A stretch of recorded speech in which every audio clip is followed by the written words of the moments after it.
Chapter 9. The Tantrums of Ned Land. I have no idea how long this slumber lasted, but it must have been a good while since we were completely over our exhaustion. I was the first one to wake up. My companions weren't yet stirring and still lay in their corners like inanimate objects. I had barely gotten up from my passably hard mattress when I felt my mind clear, my brain go on the alert. So I began a careful re-examination of our cell. Nothing had changed in its interior arrangements. The prison was still a prison, and its prisoners still prisoners. But taking advantage of our slumber, the steward had cleared the table. Consequently, nothing indicated any forthcoming improvement in our situation, and I seriously wondered if we were doomed to spend the rest of our lives in this cage. This prospect seemed increasingly painful to me because, even though my brain was clear of its obsessions from the night before, I was feeling an odd short-windedness in my chest. It was becoming hard for me to breathe. The heavy air was no longer sufficient for the full play of my lungs.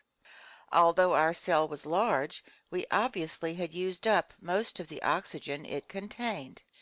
In essence, over an hour's time, a single human being consumes all the oxygen found in 100 liters of air, at which point that air has become charged with a nearly equal amount of carbon dioxide and is no longer fit for breathing. So it was now urgent to renew the air in our prison, and no doubt the air in this whole underwater boat as well. Here a question popped into my head. How did the commander of this aquatic residence go about it? Did he obtain air using chemical methods, releasing the oxygen contained in potassium chlorate by heating it, meanwhile absorbing the carbon dioxide with potassium hydroxide? If so, he would have to keep up some kind of relationship with the shore to come by the materials needed for such an operation.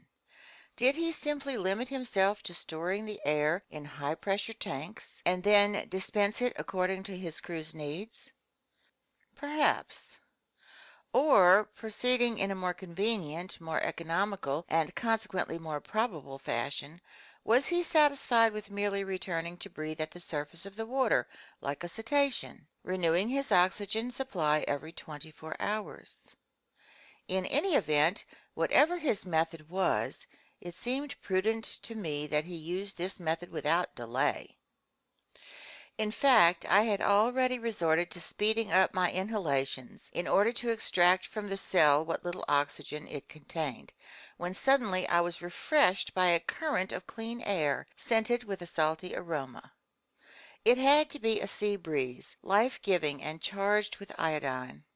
I opened my mouth wide, and my lungs glutted themselves on the fresh particles. At the same time I felt a swaying, a rolling of moderate magnitude but definitely noticeable. This boat, this sheet-iron monster, had obviously just risen to the surface of the ocean, there to breathe in good whale fashion.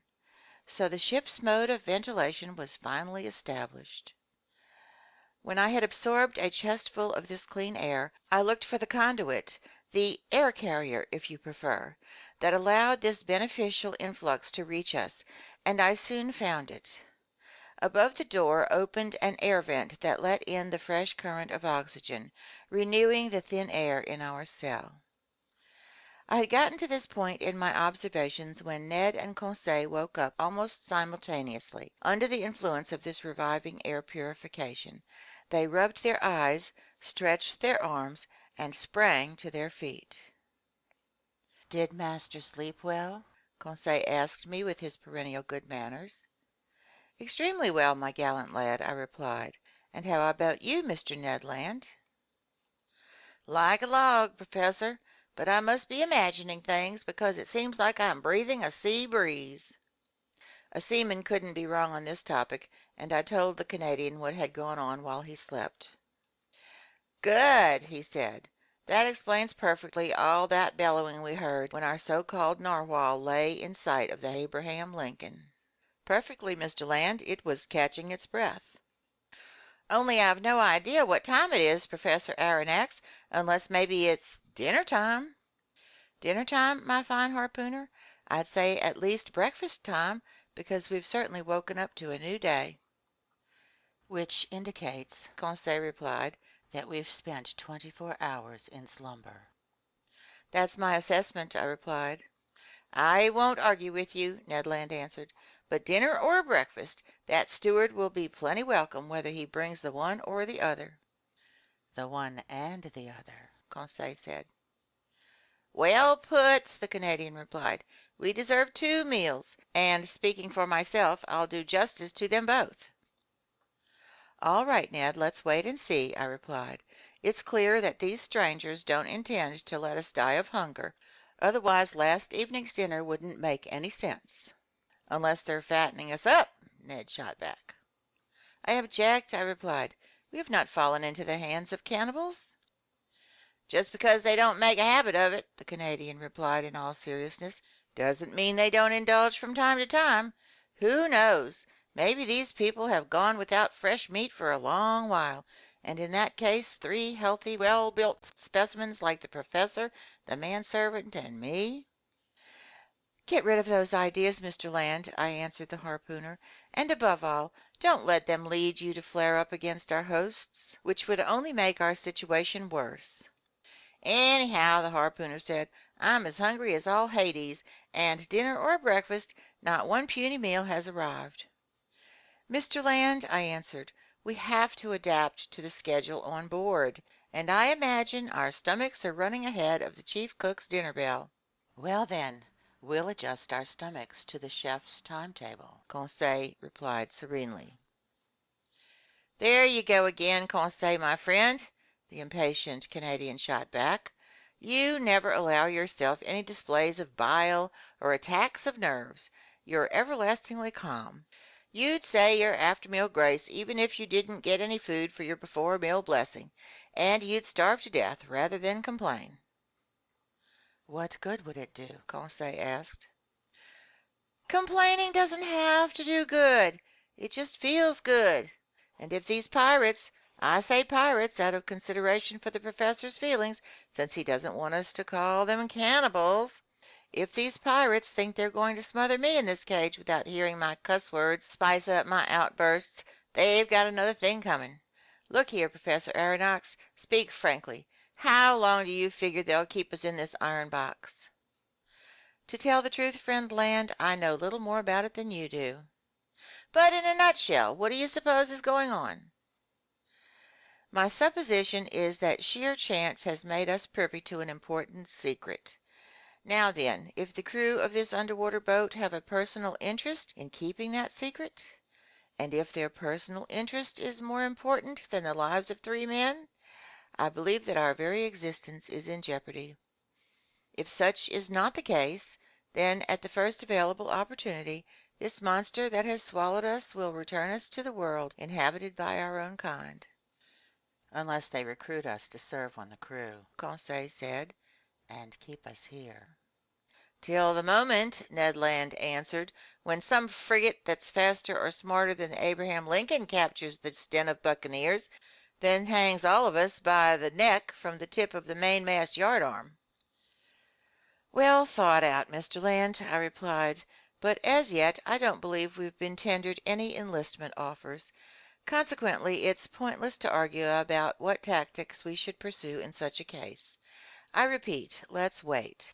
Let's be guided by events, and let's do nothing, since right now there's nothing we can do. On the contrary, Professor, the harpooner replied, not wanting to give in, there is something we can do. Oh, and what, Mr. Land? Break out of here! Breaking out of a prison on shore is difficult enough, but with an underwater prison it strikes me as completely unworkable. Come now, Ned, my friend, Conseil asked, how would you answer Master's objection? I refuse to believe that an American is at the end of his tether. Visibly baffled, the harpooner said nothing. Under the conditions in which fate had left us, it was absolutely impossible to escape. But a Canadian's wits is half French, and Mr. Ned Land made this clear in his reply. So, Professor Aronnax, he went on after thinking for a few moments, you haven't figured out what people do when they can't escape from their prison? No, my friend. Easy. They fix things so they stay there. Of course, Conseil put in. Since we're deep in the ocean, being inside this boat is vastly preferable to being above it or below it. But we fix things by kicking out all the jailers, guards, and wardens, Ned Land added. What's this, Ned? I asked. You'd seriously consider taking over this craft? Very seriously, the Canadian replied. It's impossible. And why is that, sir? Some promising opportunity might come up, and I don't see what could stop us from taking advantage of it. If there are only about 20 men on board this machine, I don't think they can stave off 2 Frenchmen and a Canadian. It seemed wiser to accept the harpooner's proposition than to debate it. Accordingly, I was content to reply, let such circumstances come, Mr. Land, and we'll see. But until then, I beg you to control your impatience. We need to act shrewdly, and your flare-ups won't give rise to any promising opportunities. So swear to me that you'll accept our situation without throwing a tantrum over it. I give you my word, Professor, Ned Land replied in an unenthusiastic tone. No vehement phrases will leave my mouth. No vicious gestures will give my feelings away, not even when they don't feed us on time. I have your word, Ned, I answered the Canadian. Then our conversation petered out, and each of us withdrew into his own thoughts. For my part, despite the harpooner's confident talk, I admit that I entertained no illusions. I had no faith in those promising opportunities that Ned Land mentioned. To operate with such efficiency, this underwater boat had to have a sizable crew. So if it came to a physical contest, we would be facing an overwhelming opponent. Besides, before we could do anything, we had to be free, and that we definitely were not. I didn't see any way out of this sheet iron, hermetically sealed cell. And if the strange commander of this boat did have a secret to keep, which seemed rather likely, he would never give us freedom of movement aboard his vessel. Now then, would he resort to violence in order to be rid of us, or would he drop us off one day on some remote coast? There lay the unknown. All these hypotheses seemed extremely plausible to me, and to hope for freedom through use of force, you had to be a harpooner.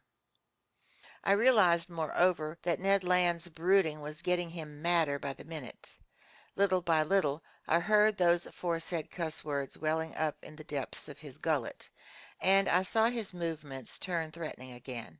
He stood up, pacing in circles like a wild beast in a cage, striking the walls with his foot and fist. Meanwhile the hours passed. Our hunger nagged unmercifully, and this time the steward did not appear.